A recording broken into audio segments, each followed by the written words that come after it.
Ok, répondons aujourd'hui aux commentaires sur le mot anglais droll. Et si vous vous dites que ça ressemble beaucoup au mot drôle en français et que ça doit vouloir dire la même chose, eh bien vous avez raison. En effet, c'est ce que ça veut dire en anglais.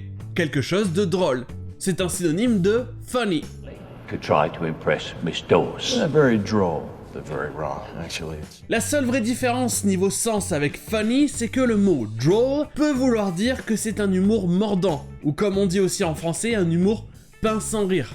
C'était probablement le sens dans l'extrait précédent, et je crois que c'est ce sens aussi dans cet extrait du film Knocked Up, où le personnage pense que des chaises et des fauteuils lui parlent. Amazing. The tall one's gawking at me, and the short one's being very droll. I don't like them. Oh, wow.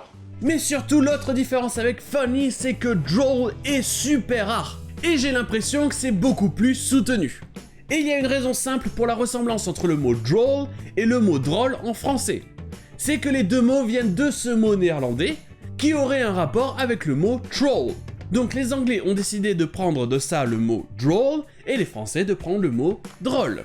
Et je vais terminer avec deux autres mots qui ressemblent à droll. Tout d'abord, vous aurez le mot drool, avec deux O et un seul L. Ça veut simplement dire baver. Et si c'est le nom drool, c'est simplement de la bave. Now crack your mouth and drool. Now growl. Growl. Et enfin, vous aurez le mot drawl. To drawl, ça veut dire parler lentement en allongeant les voyelles, c'est-à-dire traîner de la voix. Et justement, dans l'épisode d'hier, je vous parlais d'un accent. Eh bien, je vous parle aujourd'hui de drawl parce que c'est souvent associé à d'autres accents. Les accents du sud des États-Unis. Ces accents ont tendance, entre autres, à allonger les voyelles.